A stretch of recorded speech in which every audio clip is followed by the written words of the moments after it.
Solve quadratic equations by graphing.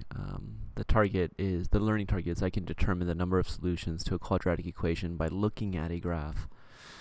So how do you locate the solutions or roots, right? If you remember, roots and solutions are synonyms on a graph of a quadratic equation. So you know how you find it? Well, if this is our graph here, what was our solution when we were talking about linear equations, right? Our solution was where the graph or where the line crossed the x-axis. So if this was our line, our solution was right here at -1, right?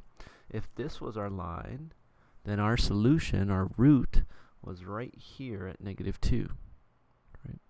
And so when we're talking about the solution or root of a quadratic equation, which is not a linear line, but instead this parabola, we're still talking about the same concept. It's where the graph crosses the x-axis. So on quadratic equations, we could possibly have two roots, right? Like it's the case in this example.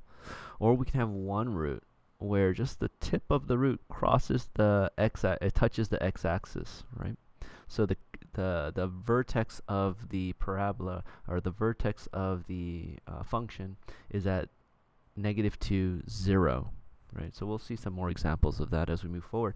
But how do you locate the solutions or roots of the graph of a quadratic equation? You check where the graph crosses the x-axis. Right? It's where the graph crosses the x-axis.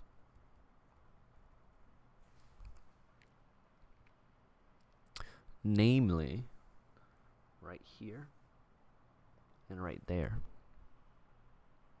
So, identify the solutions or roots on this graph.